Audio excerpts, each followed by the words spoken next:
You have big dreams. You can see your success so clearly that it feels almost real. You imagine the life you want, the goals you'll achieve, and the person you'll become.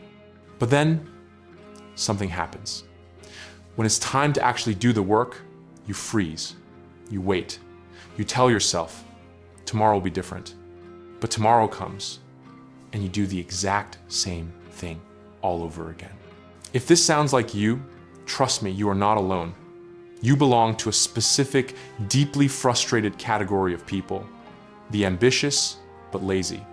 You are full of ideas but stuck in place, knowing you are capable of so much more but unable to make yourself move.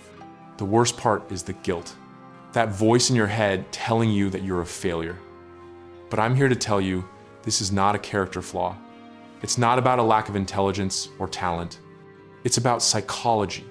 It's about patterns in your brain that were built over time, and because they were built, they can be changed.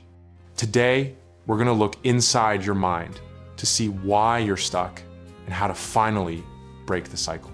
Let's break down the 5 psychological keys to ending this internal war. Key 1, dismantling perfectionism. Perfectionism is not about high standards. It is fear disguised as excellence. You have such a clear vision of success that anything less feels like failure. So, you wait. You wait for the perfect plan, the perfect energy, the ideal conditions, but perfect never comes. Perfectionism is your brain's clever excuse to never start. Because if you never start, you can't fail.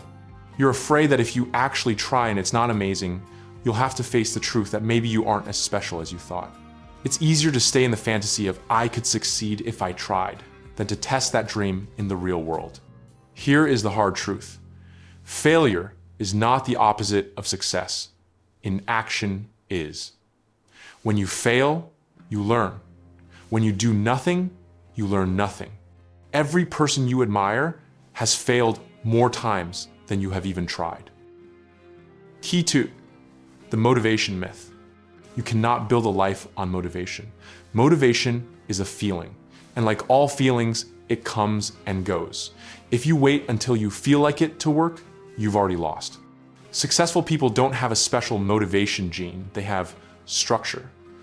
Discipline isn't something you're born with, it's a muscle you build, one small decision at a time.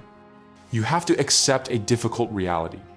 You are probably never going to wake up bursting with excitement to do hard things. You're going to have to do it anyway, especially when you don't feel like it. Because every time you take action, despite the resistance, you are rewiring your brain to see that discomfort is not dangerous. Key 3, the environment architect. This isn't a willpower problem, it's a design problem. Successful people don't have more willpower than you, they have better systems.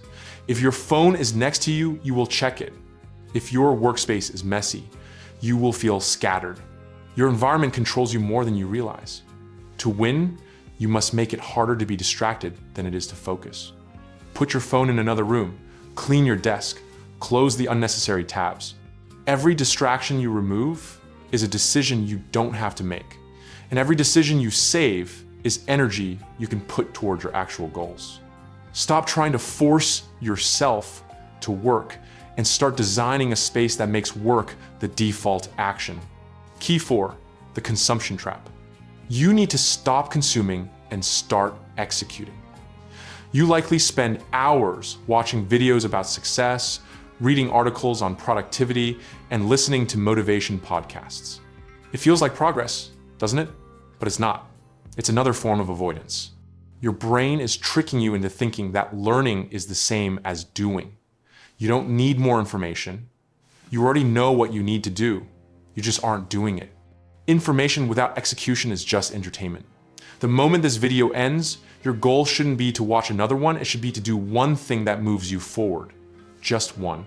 Key 5, the power of imperfect action. Quality comes later. Consistency comes first. Your first attempt at anything is going to be terrible. That is normal. That is the process. You are not trying to be great right now. You're just trying to start. Pick one tiny thing, work for 15 minutes, write one paragraph, make one phone call. It doesn't matter how small it is. What matters is that you do it, and then you do it again tomorrow. Consistency is what builds habits, and habits are what build lives. When you mess up or skip a day, and you will, don't let it turn into a bad week. Practice self-compassion. Forgive yourself, and just keep coming back. Shame doesn't motivate, it paralyzes. Lazy is not who you are. Lazy is just what you've been doing. Who you are is someone with potential, with dreams, and with the ability to change. You've been stuck in survival mode, protecting yourself from the very discomfort that leads to growth. But ambition without action is just a fantasy.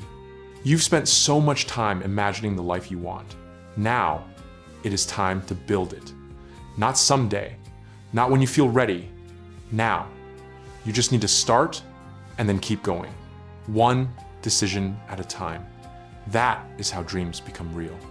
So here is your challenge. Stop watching, start being. What is the one small step you can take right now? Tell me in the comments. Committing to it publicly is your first act of discipline.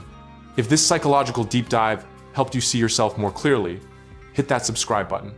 We explain the habits and patterns that keep you stuck so you can finally break free. Now, close this tab, put your phone down, and go do the work. I'll see you in the next one.